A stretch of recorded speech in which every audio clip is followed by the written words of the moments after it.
Well, today we are going to start new chapter, chapter number 3, India's internal challenges. India's internal challenges.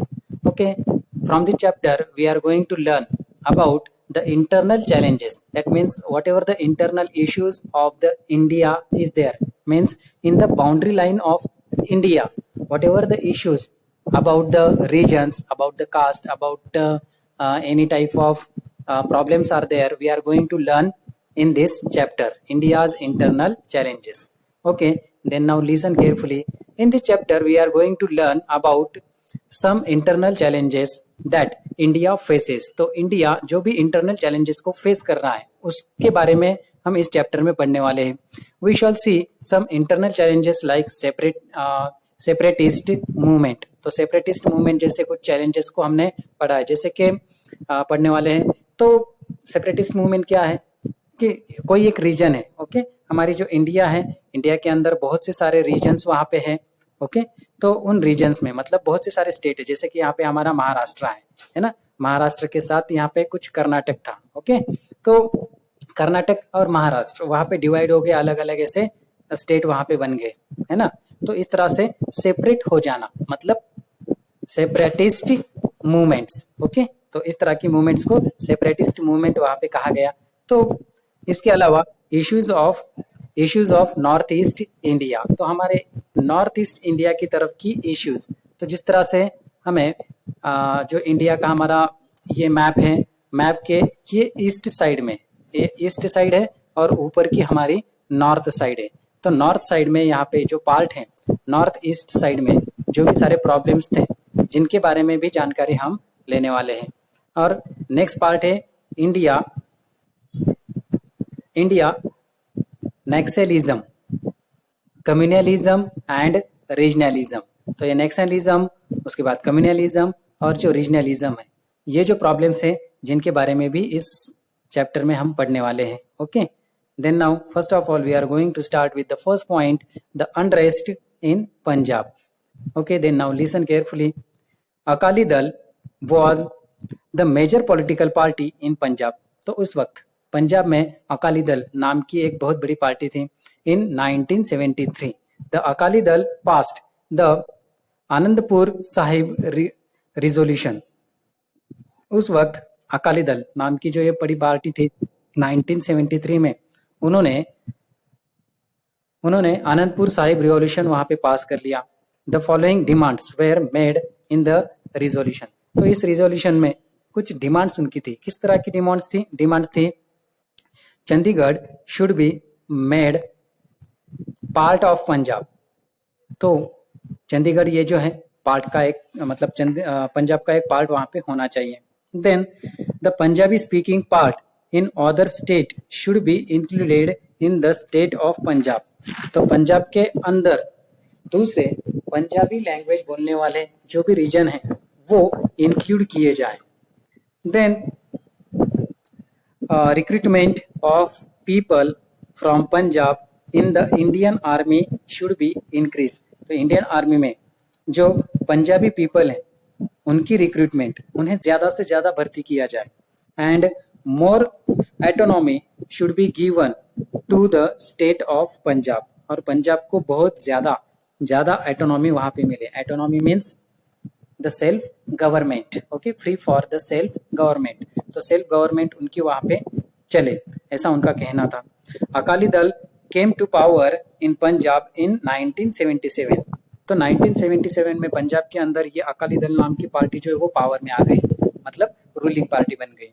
While taking change they ask for a large share of river water for Punjab, holy city status for Amritsar. उसके बाद वो क्या चाहते थे कि पंजाब के अंदर से जाने वाली जो रिवर से उनका पंजाब का बहुत बड़ा शेयर उस रिवर के ऊपर होना चाहिए, उस रिवर वाटर के ऊपर होना चाहिए. उसके बाद अमृतसर ये जो सिटी है उसको होली सिटी का स्टेटस दिया जाए, along with their old demands. और उनकी कुछ ओल्ड डिमांड्स भी वहां पे थे. In 1980 the movements for independent Khalistan took root in Punjab.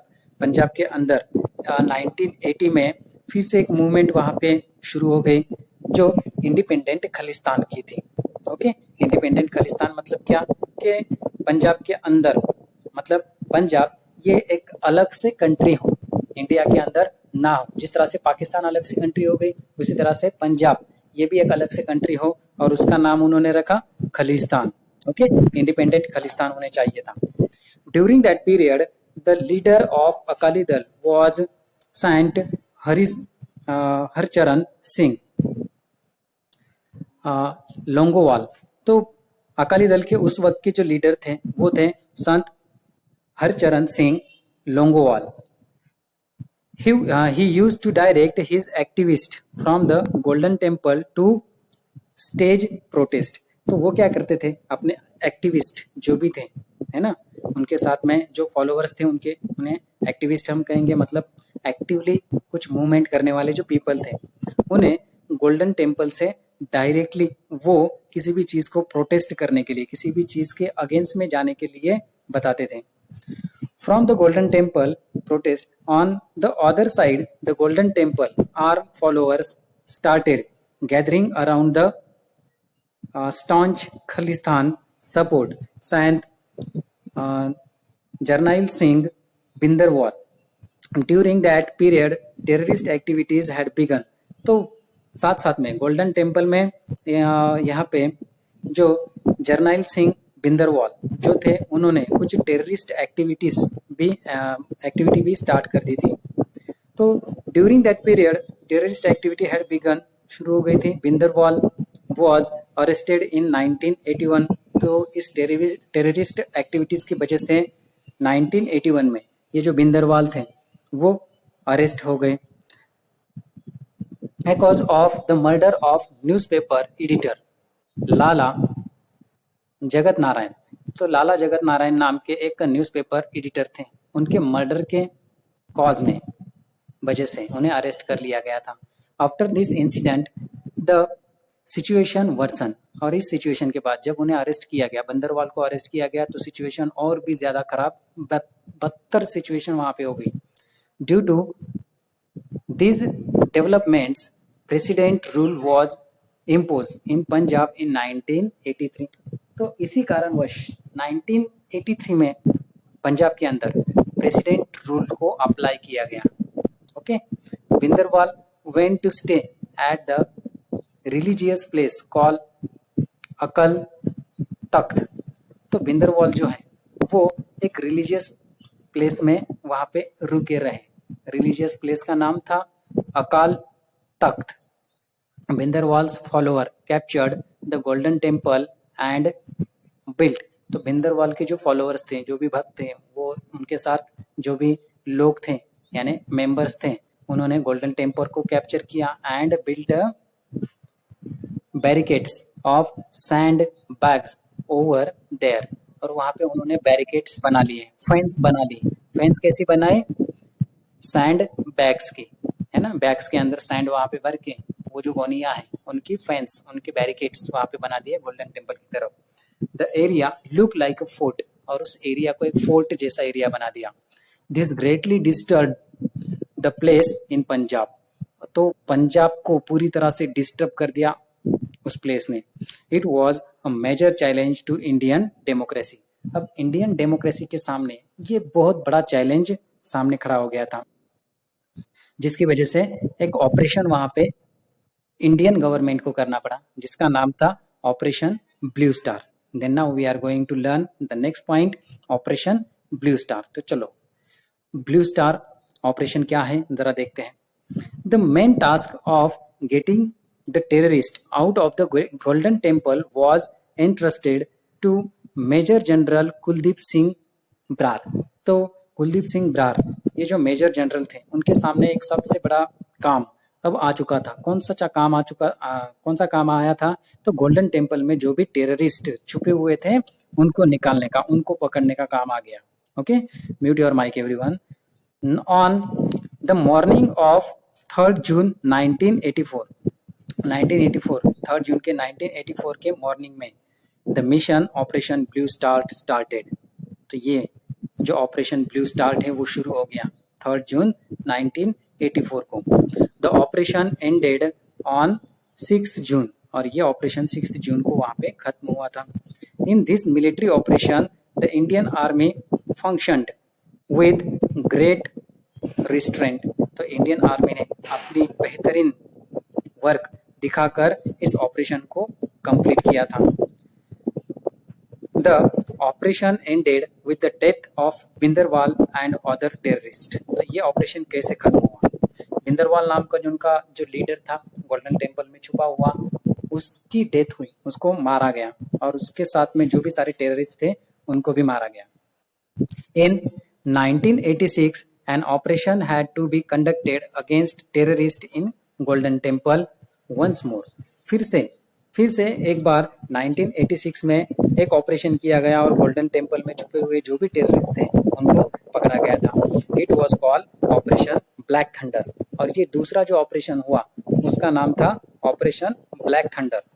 After this action was taken the process of establishment of peace in Punjab picked up momentum.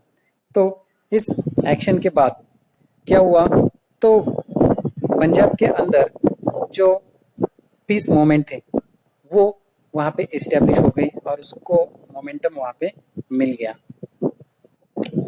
Okay, the next point is there, do you know a military expedition taken up with the particular objective is called an operation. तो operation किसे कहते हैं? जिस तरह से हमने blue star operation देखा और उसके बाद दूसरा ऑपरेशन ब्लैक थंडर देखा, तो ऑपरेशन मतलब क्या? तो ऑपरेशन मतलब मिलिट्री का एक एक्सपीडिशन वहाँ पे होता है, मिलिट्री की एक मुहिम, एक कूच वहाँ पे जो होती है वो किसी पर्टिकुलर ऑब्जेक्टिव के लिए जब की जाती है तो उसे ऑपरेशन वहाँ पे कहा जाता है।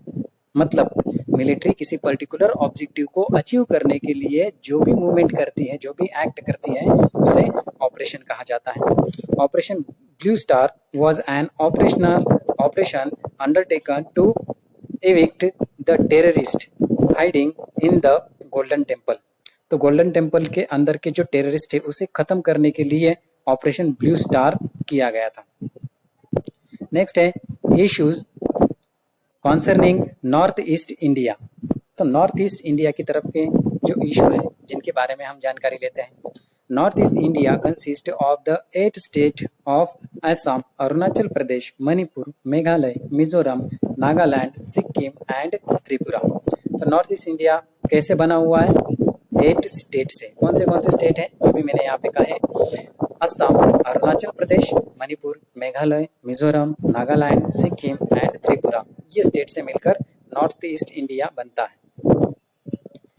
International borders of India touch each of the states to varying extent. तो जो इंडिया की इंटरनेशनल जो बॉर्डर है वो ये सब स्टेट से मतलब बनी हुई है। This states are different with respect to ethnicity, language and cultural diversity. तो ये सारी जो स्टेट है वो कैसे बनी हुई है?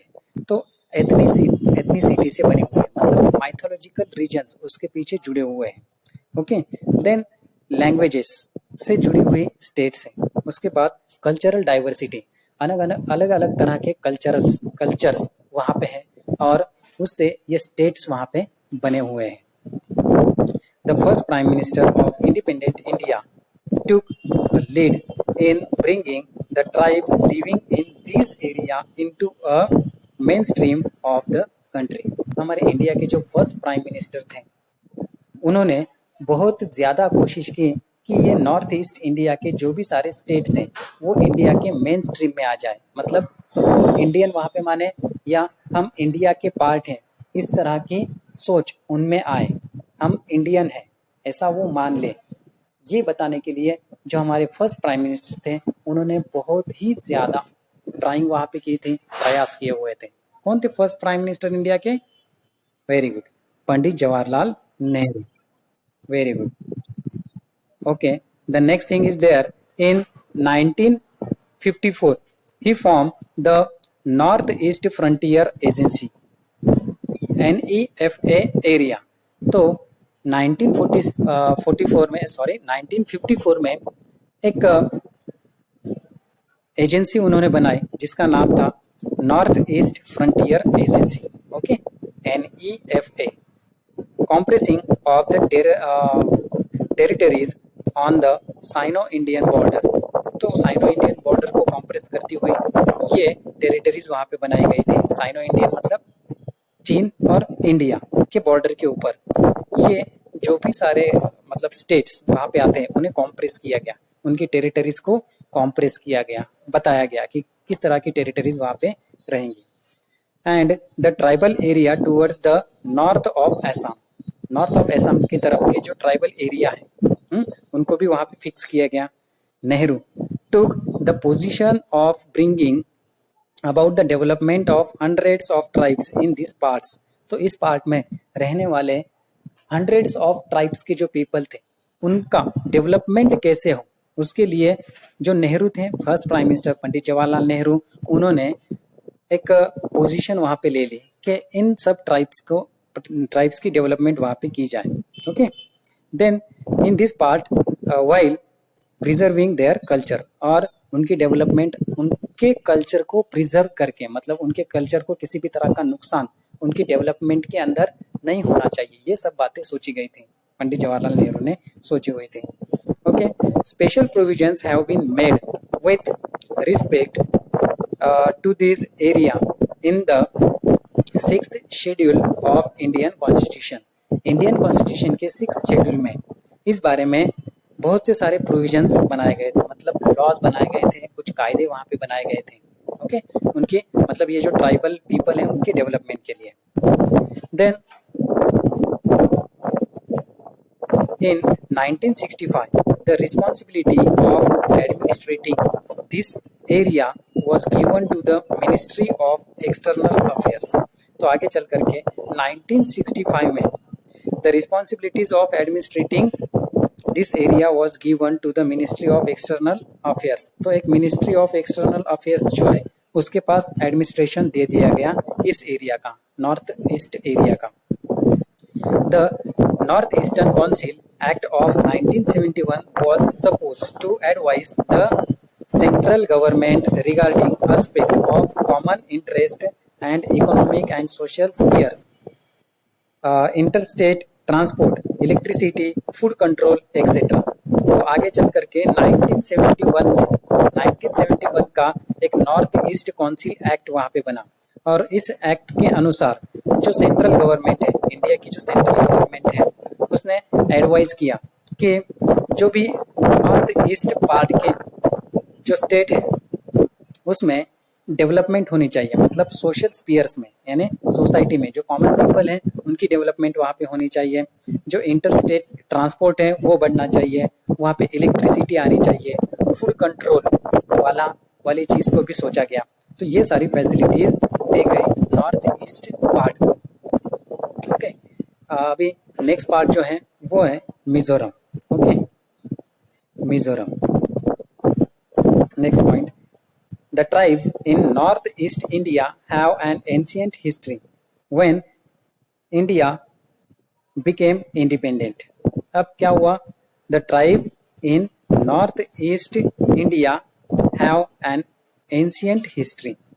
तो ये जो नॉर्थ ईस्ट इंडिया की जो ट्राइब्स हैं, नॉर्थ ईस्ट इंडिया में जो ट्राइब्स हैं वो इंडिया की एक एंशिएंट हिस्ट्री को बताते हैं, मतलब एंशिएंट मतलब पुरानी, है ना, ओल्डेस्ट हिस्ट्री के बारे में बताते हैं।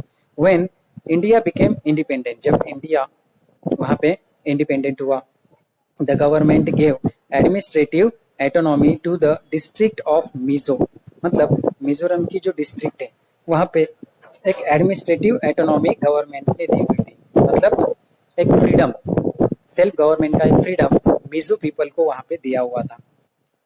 Then Mizo majority area of the Lushai hills की तरफ जो मिजो मेजोरिटी के पीपल थे उन्हें अपनी सेल्फ गवर्नमेंट की अथॉरिटी सेंट्रल गवर्नमेंट ने दी थी।